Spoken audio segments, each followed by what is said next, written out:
Sinong celebrity or influencer ang sa tingin mo hindi nagpapakatotoo? Napepekean ako kay May mga sikreto ka bang iba pang alam na hindi namin alam pagdating sa celebrities at influencers? Yes, ang nilalabas ko lang 10%. Magbigay ka ng isang sikretong alam mo na hindi pa namin alam. Mahilig sa sponky si Pwede mo may shower? So what is up, it's your boy Aga at ngayon nagbabalik ang ating food vlog at ngayon ay meron tayong special guest. Isa sa pinakabigatin sa social media. Walang iba kundi ang ating pambansang marites, si Sian Gasa! Dahil pumalakpak ha. Madami dyan, madami na sa nanonood. Naka-edit na ba yun? Naka-edit na nito lang. Lalagyan na rin yan.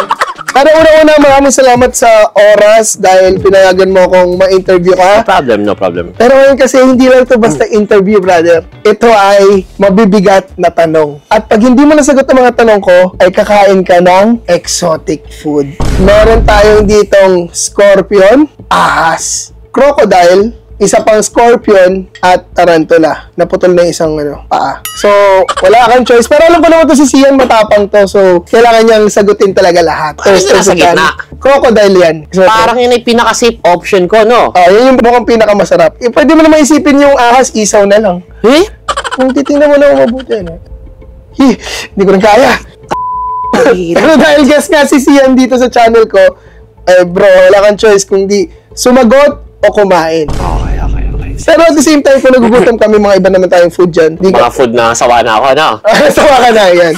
Ako kasi dito kami ngayon sa Thailand, guys. And syempre, taga dito si Sian. Isang karangalan na makita at makabanding siya. Mabait, napakabait. Wag na bro, wag na. Baka sabihin nila, nililinis mo yung pangalan ko. So, okay ni, alam mo lang isipin nila na masamang tao ko. Ayun na lang. Kayo na bahala kung ano gusto yung isipin. Okay na tayo. So, ready ka na sa mga questions. May mga levels to, brother.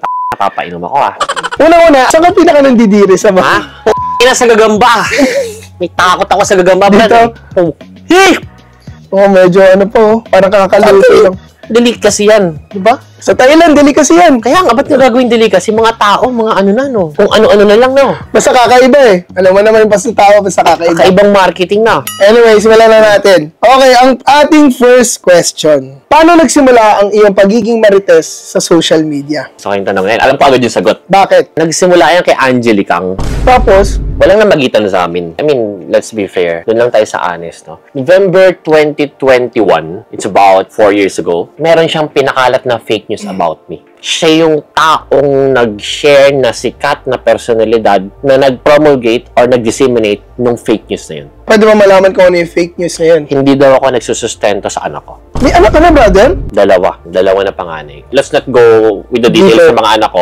Kasi kailangan na respetuhin yung privacy ng mga bata sa kanong mga nanay nila. Siyempre naman. So, bottom line, ang pinakalat na fake news ni Miss Angelicang, hindi daw ako nagsusustento sa anak ko. Pinaniwalaan ng lahat. So, parang sumagot ka, pinakita mo yung side mo. Pinakita ko yung side ko, pero ending nun, naniniwala sila lahat kay Angelic kahit 100% fake news dahil all the way, simulat sa pool pinanganak yung pangalawa kong panganay, buntis pa lang yung nanay niya. Until right now, regular, monthly, walang mintes dahil maayos yung financial status ko eh. Sustento ko. So, hindi ko matanggap na dahil sa isang fake news, pinaniwalaan ng tao na hindi ako nagsusustento, na kahit nilabas ko na yung side ko, naglabas ako ng official statement, ang pinapaniwalaan pa rin nila si Angelicang dahil si Angelicang ay isang kilala at sikat. And dun ko na-realize, sa mundo pala ng social media, kaya ka palang lamunin nito ng kasinungalingan, ng paninira, ng fake news, kapag yung nagsabi ng fake news na yun ay kilala, at kapag yung fake news na sinabi niya ay pinaniwalaan ng libo-libo o milyon-milyong tao, yung kasinungalingan ay magiging katotohanan. So, dun ko nirealize sa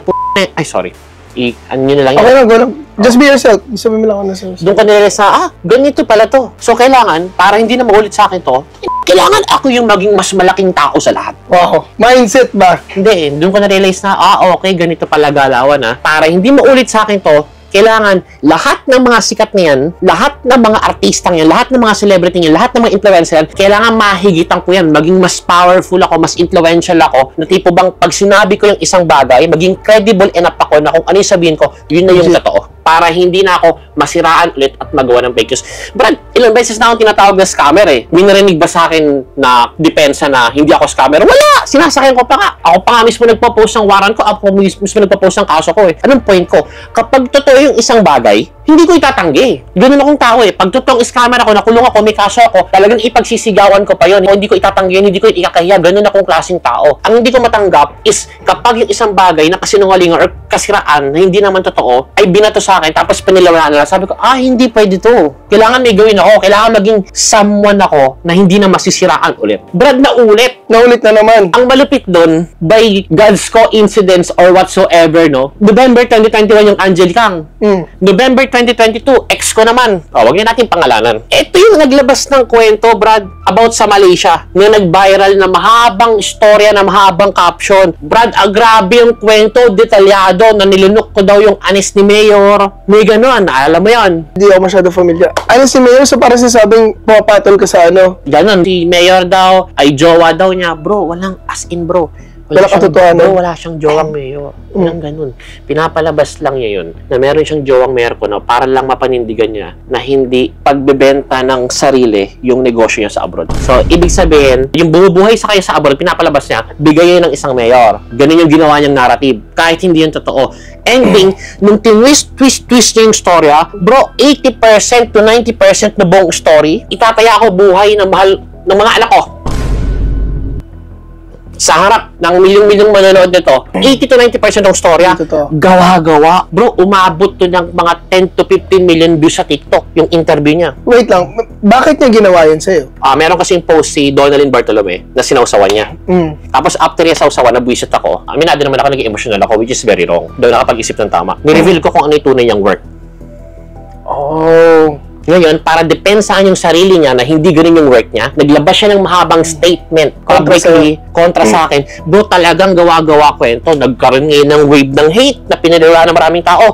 Bro, yung kwentong yun, as in, pinaniwalaan niya ng milyon-milyon tao, yun ang naging totoo. Kahit 80 to 90% ng istorya yun, fake news at gawang istorya lang. Doon po talaga sinabi sa sarili ko na, okay, wake up call sa akin to. Sa mundo na ginagalawan ko, sa mundo ng social media, sa bansang Pilipinas, kapag ikaw ay isang maliit na mamamayan at walang pangalan, bro, kaya kang lamunin o sirain ng kahit na sino, kahit walang katotohanan yung sinasabi nila, just because kilala sila or just because nag-trending sila sa social media. Meron silang ganung power. That's how the system works.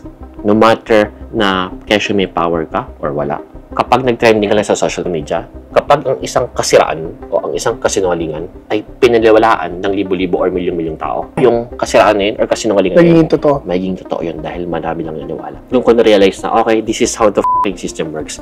And I need to work my ass out para mula dito sa baba, unti-unti, little by little, mapalaki ko yung pangalan ko big enough para hindi na masiraan or magawa ng kwento na kahit na sino. And that's what you did. And that's what I did. At ang nakita kong way para magawa ko yon is i-chismis ko lahat ng celebrity. Dahil ang mga Pilipino, baliw sa mga celebrity, ang mga Pilipino, baliw sa mga famous personalities. And if there is someone na lagi silang sinasawsawan at lagi silang binabanatan, yung power ng celebrities na yon, unti-unting mapapasa sa iyo.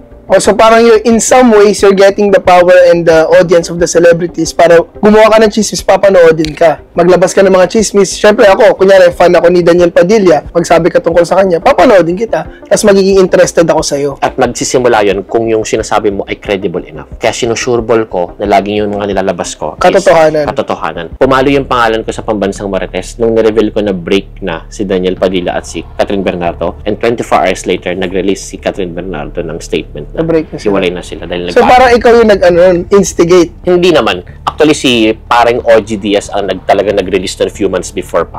Binash siya ng binash. Tapos nung ako na yung bumanat, few weeks after, Hindi ka labas. Hindi, nagkakagulo sa social media. Kasi nga, parang credible enough na napagsisiyan gansa na nagsabi, legit na to eh. So nagkagulo, break na ba talaga? Ano na ba nangyari? So sobrang ingay sa social media, kinailangan ni Catherine Bernardo maglabas ng official statement. And because of that, doon pumutok yung pagiging pambansang Marites ko. Doon na nagsimula. Doon nag-peak. Hindi naman nagsimula. Doon nag-peak. Before pa lang noon, talagang sumasaw-saw-saw na. Nag-umpisa ako kay Aljur sa kay 2021. Sorry bro, kasi hindi kasi ako masyadong alam sa mga issue. So, nagsimula ako kay Aljur, saka nakalimutan ko na sino yung partner niya. Doon nagsimula yun, 2021 yan.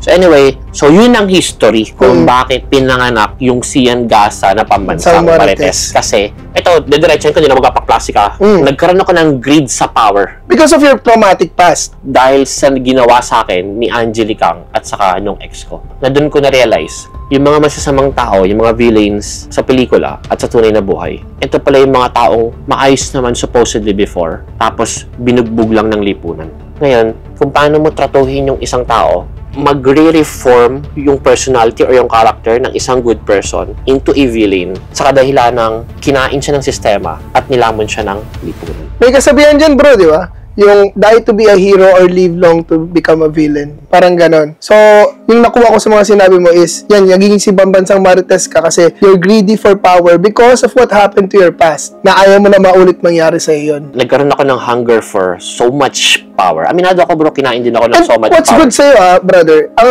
napansin ko, if you want something, you'll stop at nothing eh. Ganun yung mindset. All in ako eh. All in ka. Kunyari ito, goal mo, kahit anong gawin ko. Gagawin ko lahat yan para makamit ko. Kaya nagkaroon ka ng strategy rin sa sarili mo na magiging Marites ako, makikichismis ako, kukunin ko yung power ng mga social media influencers and celebrities. And now you have it. Pero bro, ako ayaw ko magmalinis, no? Kinain din ako ng power itself. Kasi, ngayon mo lang ba sinabi yan?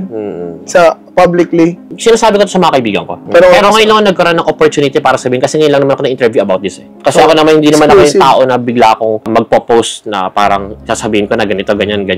For what? Yeah. Nonsense. Ngayon lang naman ako tinanong ng history about Pambansang Marites. So, yes, this is the first time na sinabi ko na aminado ako, na-overwhelmed din ako, kinain din ako ng power itself. Paano kung kinain ng power? Like, may gusto kong gawin. Hindi, nawala na ako ng emosyon na putik kahit sino nang i-chismis ko mga artista, kahit masasaktan yung damdamin nila, go lang ako ng go. Kasi ginawa rin sa akin ito noon eh. Yeah, gets ko. Pero, don't you think naman natatamaan din yung mga taong ginaganon mo? Kaya nga sabi ko, aminado ako, na kinain din ako ng parang naging heartless ka sa part na yun. Yes, kasi doon ko na-realize na kapag pala inapi-api ka before, mapapasa mo pala talaga yung down the line. Parang isang magulang na binugbog-bugbog yung bata, tapos nung nagkaroon na ng anak yung bata, binugbog-bugbog din niya. Parang domino effect siya. So, if ever, dun sa mga nagawan mo ng chismis na alam mong natamaan yung buhay nila, may gusto ka ba sabihin sa kanila or okay na yun? Sige, maikli lang. General lang. Alam nyo, 90% naman ng pinopost ko is totoo. Sabi ko nga ako bilang Pambansang Marites, ito gusto ko lang i-reiterate hindi naman talaga ako naninira ng tao Binobroadcast ko lang sa buong bansa yung kasiraan na sila din mismo ang may gawa. Nilalabas ko lang sa buong bansa yung baho na sila din mismo ang may gawa. Pero ang problema sa akin along the way, nawalan ako ng empathy. Dapat, kahit alam ko na ito yung baho nila, kahit alam ko na ito yung kasiraan na sila din mismo may gawa, dapat iniisip ko pa rin yung punto na ano ba yung damages na mangyayari or madarama nila or magiging epekto sa buhay nila, sa mental health nila, or sa future nila kapag nilabas ko yung baho na yun. So, sa lahat ng mga taong nasagasaan ko at nailabas ko yung baho sa buong bansa at nasaktan ko without any emotional consideration, without empathy at all, humihingi ako ngayon right now, straightforward, ng pasensya. Hindi ko mababawi yung damages na nagawa ko. Gusto ko lang malaman ninyo na may realization ako sa mga bagay na yun. Somehow, meron akong regret sa mga nilabas kong yun. Ulitin ko, sila rin may gawa ng baho na yun Pero dapat nilagyan ko man lang ng puso in some way. Kasi kung naganon nga ako ni Angelicang before at naganon ako ng ex ko before, dapat alam ko rin yung pakiramdam ng ginaganon. Thank you brother for saying that. Grabe. Umpisa pa lang tayo sa interview, ang bigat na agad. So that's for the first question. Hindi mo kailangan muna kumain ng exotic food dahil hindi mo lang basta sinagot. Complete statement pa. First time ko nilabas yan. First time pa, exclusive. First time Thank you, brother. First time ko nilabas. Again, I appreciate that. So, sobrang intense sa mga sinasabi ni Sian. Parang nagiging alak na yung tubig ko. Okay, so, ikaw, may gusto ko rin ba itanong sa akin na pag hindi ko nasagot, kakain din ako yun? Para fair din ako. Hindi, bro. Panginoon ka dito. Vlog mo tayo. Anything curious ka lang. O, parang ano lang yan, Brad. Ako lang yan. Pagka nagpambansa Marites mode ako, naka-chichismis ako sa live, ako Panginoon nun. Lahat ng masasagasaan, wala akong pake. So, I respect that also. Thank you, brother. Okay, on to the next question tayo. Actually, sa isang malaking statement mo. Ang dami mo na natamaan ng tanong ko na nasagot na. Ito, next na lang natin. Tinatamaan ka pa rin ba sa mga sinasabi ng bashers sa'yo? Definitely. Oh, so Definitely. you're not as... Wala yan. Kao ko, brad eh. Kao ko eh. Ay, so- Hindi totoo yung sinasabi nila na sanay na nabugbog na sa bashing, hindi na naapektuhan. Bullshit yun. Plastic na mga tao nagpapanggap lang yung magsasabi ng ganong sagot yun. At the end of the day, tao ka pa rin. Pag mayroong sinabi sa yung basher, papasok sa yun under your skin, maapektuhan ka pa rin. Pero ito malupit dyan. Hindi ako naapektuhan kasi hindi ako nagbabasa. Maski isa. Same. Maski isa, kahit anong comment, kahit anong news, kahit anong post, hindi ako nagbabasa. Wala akong dump account, wala akong dami account. Pag alam kong pumutok na yung pangalan ko at meron ng bashing, bro, wala akong gagalawin sa social media account ko. Para less, wala kang maramdaman. Itong malupit dyan. So, noong mga unang-unang taon, mga year 2021, 2022, pag merong negative na balita sa akin, yung mga friends ko, i-chat-chat ako, i-screenshot nila, isa-send sa akin. So, ngayon, nire-replyan ko sila, bakit mo pa kailangan iparating sa akin yan? Gusto mo ba intindihin ko pa yun at masaktan ako? Kakaganon ko for the past 3 years, wala nang gumagano kaibigan. Alam na nila pag negative, okay, hindi na namin sasabihin kay Sian. Ito malupit dyan. So, nagkaroon ng trending news last time. Nasa Macau ako eh. Pumutok yung pangalan ko eh. Alam ko na pumutok yung pangalan ko kahit wala akong nababasa. Ulitin ko bro ha, kahit isa, wala akong nabasa na post na balita or anything last week. Wala. Alam ko lang na nagka-trending ako kasi nagchat-chat isa-isa yung mga friends ko. Okay ka lang ba? Oy, nasan ka? How are you? Ikaw laman ng newsfeed ko. So sabi ko, oh shit, trending ako ngayon. And it's now time para wag social media. Kaya mo inalis yung page mo. Dina-activate muna. Bro, hindi ko din-activate. Oh. I swear to God. What happened ba sa page? Tinake down. Bigla na lang lumabas sa akin yung disabled on May 30. Oh my God. Na sinabi na, your account is disabled under account integrity and you have 180 days to appeal. In-appeal namin, bumalik ng May 31, doon ako nag-post ng statement. Tapos June 1st, na-take down. I swear to God, hindi ako nag-deactivate. Bro, sa dami ng issue ni Sian Gasa, sino lang ba yung nakabangga ko last time? Tapos sasabihin nila, natakot daw ako, nagtago daw ako, nakahanap daw ako ng katapat. Mas malaki pa nga binabanatan ko before. Ito ano lang ba to? Family drama lang to, ng third party at blah blah blah na annulment. Ba't ito magtatago? Nandun ako sa Macau, nagpo-post ako real time. Nag-post ako, nasa airport ako. Pagdating ko sa Macau real time, nag-post ako ng hotel ko. Nag-post ako, andun ako mismo sa Galaxy Macau. Bro, real time lahat yon. So bakit ito magtatago? Anong kailangan? Bro, dinisable ako. Ang malapit nun, pagka-disable sa akin, bigla naglabas yung kabilang kampo na nagtatago daw ako. To point na narrative na si Sian Gasa ay tinaguan sila dahil takot daw si Sian. After nila ipa-disable. Itataya ako buhay ng mga mahal ko sa buhay. Kahit mawala pa ngayon yung mga mahal ko sa buhay, kung talagang sinungaling itong sinasabi ko, hindi ako nag-deactivate. Dinisable ako May 30, na-reactivate May 31, dinisable ulit June 1 until now. Damn. So, okay na yan. Nasagot mo na rin yung isa sa mga tanong ko na bakit wala kang Facebook page ngayon. And take note lang lahat ng mga naglalabas ngayon na Christian Gasa, Sian Gasa, Christian Albert Hindi Gasa, ikaw yun. whatsoever, poster account lahat yan. Okay. Pero Okay lang natin. hindi ko pinapa-take down, hindi ako gumagawa ng action, or hindi ko kinaklarify. Pwede ko na i-post sa Instagram ko na, ano to eh? Poster. Poster to. Hindi ko yan ginagawa sa kadahilan ng, corona yan, brady. It signifies na even if hindi ka active na wala yung page mo, people still talk about you. Alam mo, I can totally understand. Kasi influencer din ako, so alam ko yung feeling na pag pinag-uusapan ka, pag trending ka, ako rin as much as possible, ayoko tumingin sa kahit anong social media. Kasi alam ko naman na kung ano sasabihin nila, alam ko rin naman na marami akong magiging bashes, maraming mag-hate sa akin, pero I'd never let it get to me. Kasi ang importante sa akin, yung opinion ko sa sarili ko and opinion ng mga taong mahalaga sa akin. So yun yung mas fino-focus ko. At ito lagi yung sinasabi sa mga kaibigan ko, especially sa mga influencers and celebrities. What you don't know won't hurt you. Exactly. So Bakit ka pagagawa iwas ng ka na lang. Iwas ka na lang. Huwag ka magbasa ng anything. Nasasagot mo lahat para wala kang planong Na Brad, ikaw kumain yan. Sasagutin ko na lahat ng tanong mo. Kaya kumain ako ng scorpion, gagamba at ahas. hindi na mo ganun palala. Sheesh. Okay, next question. Sa lahat ng interview ko, ang intense mo kay Sian kasi random ko yung emotions mo, Brad eh. Ganyan ako lagi. Feeling ko kahit yung mga ibang nanonood, yung aura ng emotion mo, umaabot sa kanila eh. Pero alam ko rin na dami mo ng pinagdaanan, tol. Kumbaga, battle-tested ka na. So, sa mas na tayo, level up na tayo, brother. Okay ka lang ba? Okay Okay ba? lang. Lalamig ka ba or anything? Mag-i-involve na tayo about sa influencers dito. So, kailangan mo sagutin kung hindi kakain ka. Yes or no question lang to. May mga sikreto ka bang iba pang alam na hindi namin alam pagdating sa celebrities at influencers? Yes, ang nilalabas ko lang 10%. Oh. Binabala ko yung 90% for future purposes. So, nakabaon. Nakabaon lahat yan. Kaya tingnan mo, pag mayroong pumuputok na issue sa akin, ni isang celebrity or mga influencer, walang nagigisaw-saw. Kasi meron ko ring bala sa kanila. Okay, next. Ano ang pinakamasakit na word na natanggap mo mula sa isang influencer, vlogger, or celebrity?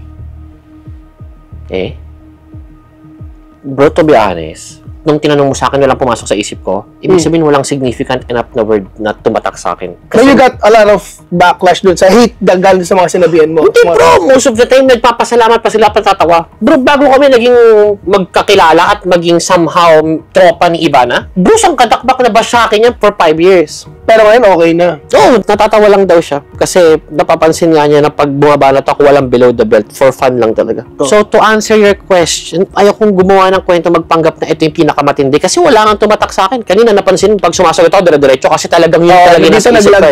Dito naglag ako, wala akong natatanggap. Most of the time, positive pa. Alam mo, best example? Ilong ni Alex Gonzaga. Binash ko, brad, yung ilong. Ano sabi ni Alex? Natawa pa. Kasi tama naman daw. Ito pa malupit. Nagpunta dito yung asawa niya. Kinumayan pa ako, nagkwentuhan pa kami. After ko i-bash yung ilong. Grabe, Ang una pa nga banat pasensya yun sa ginawa kong before Yun ang una kong intro. So, para sagutin yung tanong mo, wala talagang tumatak sa akin na kahit sinong celebrity or influencer na masakit na salita. Wala pa rin. Wala pa rin. Wala. Siguro, sinarili na lang nila, hindi nila pinarating sa akin. Kung meron man, baka Kwentuhan lang nila. Kwentuhan lang nila. So, nasagot rin ni Sian, guys. Next question. Ano ang pet peeve mo pagdating sa mga influencers? Yung mga plastic na tao na pag nakaharap sa camera, akala mo mga sobrang anghel na walang bahid ng kasalanan kagaya ni Birhing Maria. Para bang Virgin Mary na parang walang bahid ng kasalanan Ganun yung image nila Tapos, pero in reality, in real life, napakasamang tao pala. Napakayabang. Napakamata pobre. Ang baba ng tingin sa mga staff niya. Specific yun Hindi, wala. Teka lang. Chismis. Brad, chismis yan, Brad, Brad, chismis yan, Brad. Mali yan. Baka may masagasaan tayong tao dito. Interview ko to. Yun yung pinakaayaw ko sa lahat. Boss, labas ako dyan, boss, Oo. Ako kasi, Brad, baliktad ako, hindi ako pakitang tao, pakitang demonyo ko. Gusto ko, pag nakikita ako sa social media, masama ako. Ako yung villain. Gusto ko yun. Ano ko yun? Trip ko yun. Hindi pa nababawasan, Brad. Brad, kasagot na lang ako kaysa kainin ko yung mga lintik na yan pinagbibili mo. Pero ngayon, ile-level up pa natin. Yan! Ile-level up pa to, Brad. Hindi pa pala yun? Hindi pa pala yun. Ako, intense na. Sinong celebrity or influencer ang sa tingin mo hindi nagpapakatotoo o character lang? Opinion mo lang, so walang right or wrong answer.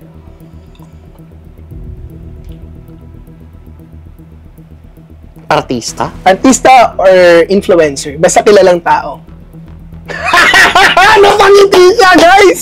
Guys! Kaya kailangan ko pa uminom.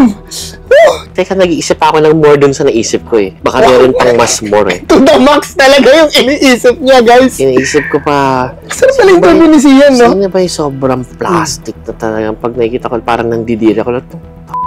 Ganun. Mayroong ganun pa. May ganun? Pag nakita mo yung post mo ba sa feed mo, like, scroll na. Ayoko na. hindi. Ano namang pautot to? So, iniisip ko, sino pa ba yung... Kung gusto mo, magsabi ka ng tatlo. Tapos kung ano lang yung pinaka...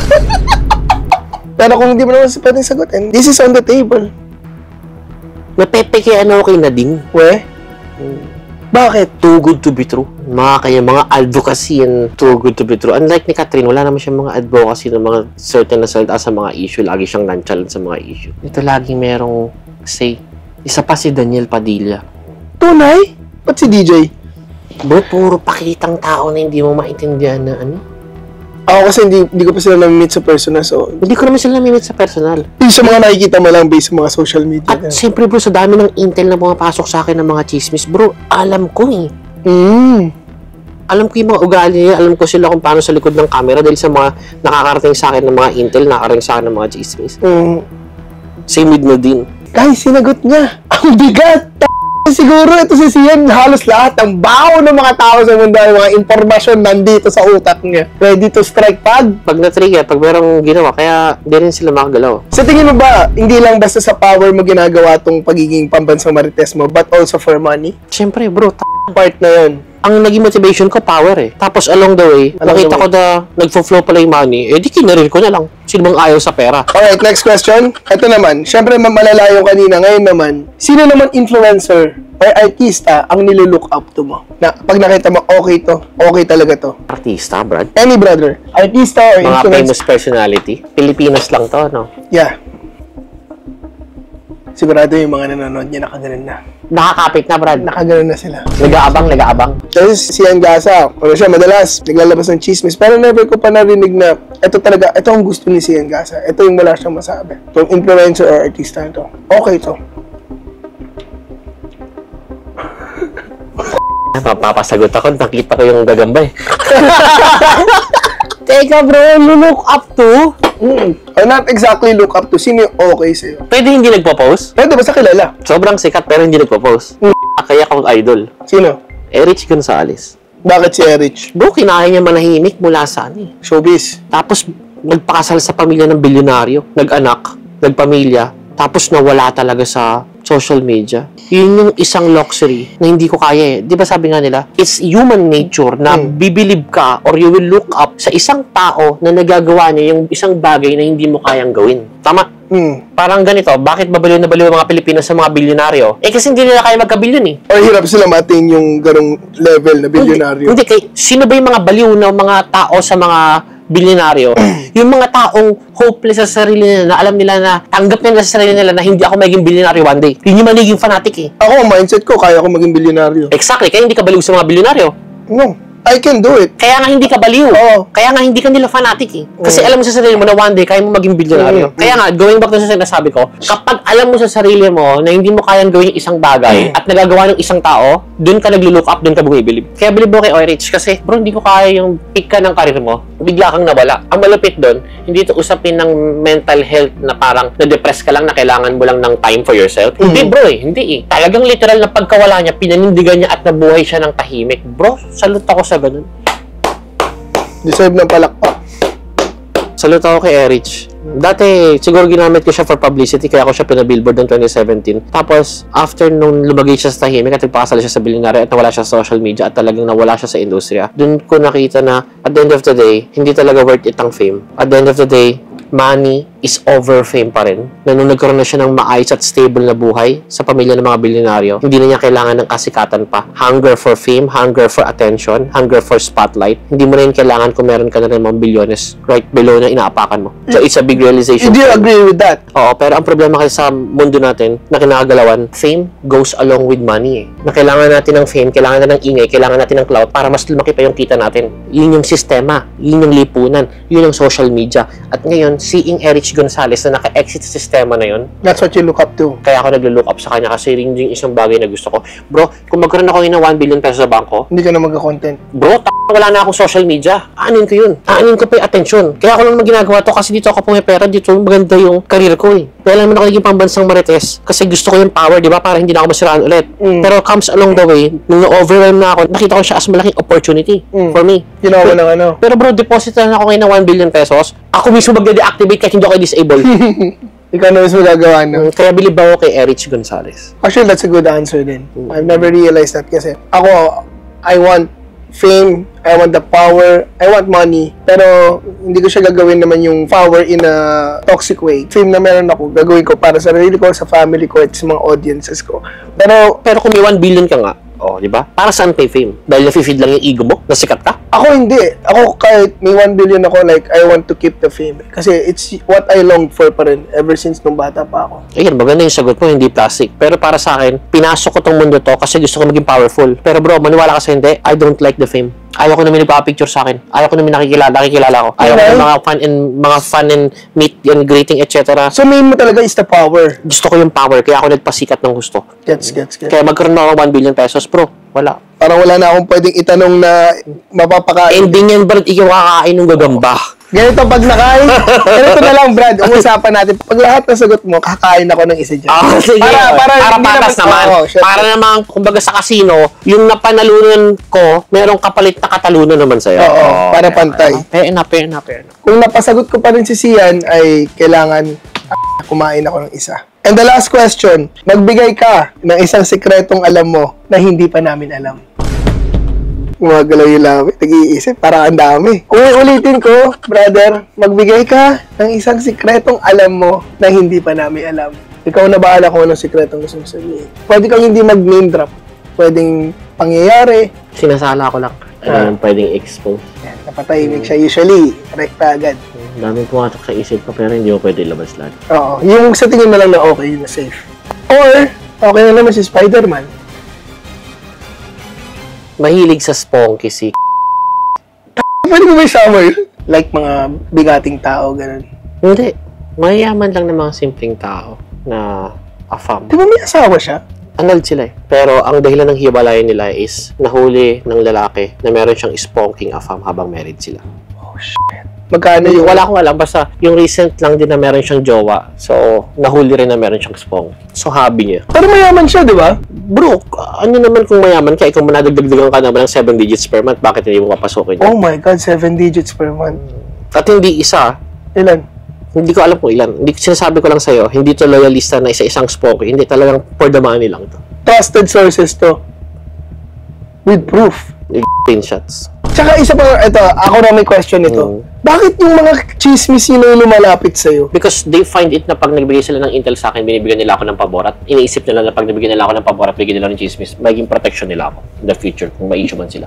Kasi kung binibigyan mo ako ng intel, ako loyal ako sa tropa, loyal ako sa mga tao. And if nakikita ko na talagang akin ka, tao kita, loyal ka sa akin, Safe ka solid tayo, kakampi kita, and definitely, in return, hindi kita tatry na rin. Oh, that's the type of person that you are. Ganun akong tao. Kaya pag may mga tropa ako, wala kami narinig ka ba na si Sian Gasa, yung kaibigan niya, tropa niya, siniraan niya ng ganito. Wala, bro. Ito pa, isa kong tanong sa'yo, bro. May narinig ka ba na issue na si Sian Gasa may ka-third party? Wala. Sa buong 9 years ko, 8 years ko social media, may narinig ka ba na si Sian Gasa may ka-third party kaya naghiwalay sila ng ganitong jowa niya? Ibig sabihin loyal. Hindi ko sinasabi na loyal ako, tarantado rin ako. Pero meron akong karakter na sa kabila ng mga kadumihan ko, pagiging scammer ko, pagiging pagante ko, pagiging pambansang marites ko at kahit anong makasiraan ko. When it comes to my own people, when it comes to my friends, when it comes to my girlfriend, when it comes to my partners, with their business partners and everything else, loyal talaga ako. Yun din yung dahilan kung bakit. Sa kabila na narinig ng mga tao about me, bakit yung mga celebrities at mga artista at mga influencers, bakit close pa rin sa akin? Kasi they know the real me. Na alam nila yung pagkatao ko na kahit anong pang sabihin ng buong lipunan about me, kilala nila na si Sian Gasa ay ganitong taong to. Kaya kahit ibash pa ako ng ibash, hindi nila ako nilalayuan. Napaisip ka bro eh. Kung tarantado na talaga si Sian Gasa, kagaya ng mga nababasa sa lahat ng tao, lahat sa social media at sa mga comments ng mga tao, bakit yung mga artista o celebrities is good friends with him? The reason behind that is, sila kasi nakakilala at nakasalamuha yung tunay na ako. Na na-meet nila kung sino yung tunay ako.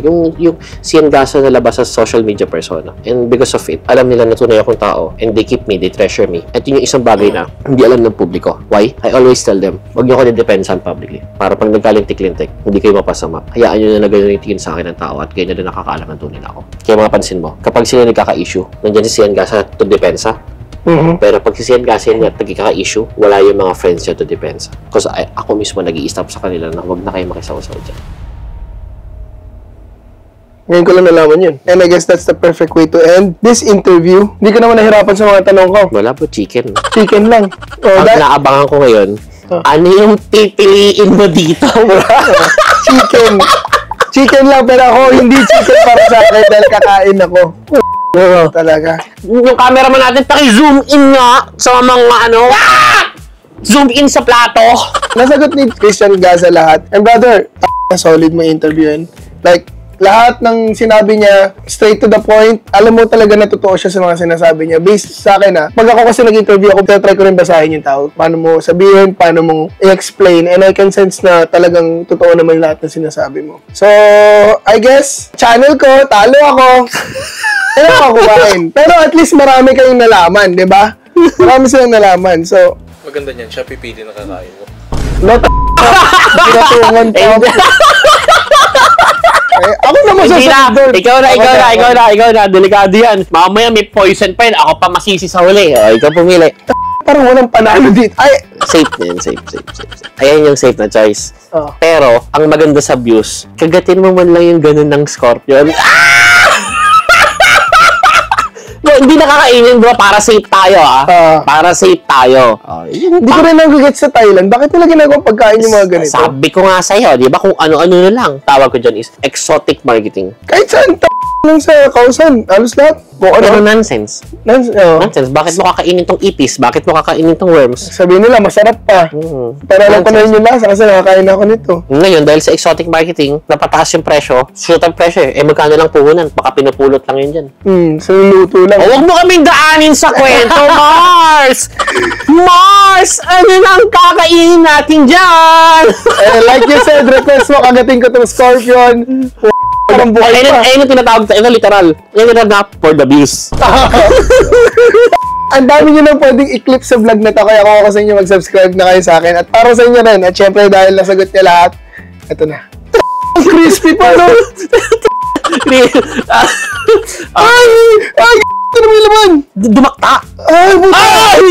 May juice pa! Damn! O ano bro? Dadaan mo na kami sa kwento? I think kung isun mo mabuti, makikita mo yung mga buhok-buhok. Ha? Dadaan mo kami sa kwento?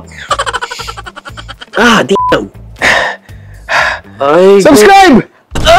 for the views! Damn! Dapat may aftertaste. Wait lang Magmumug ka ng sabon.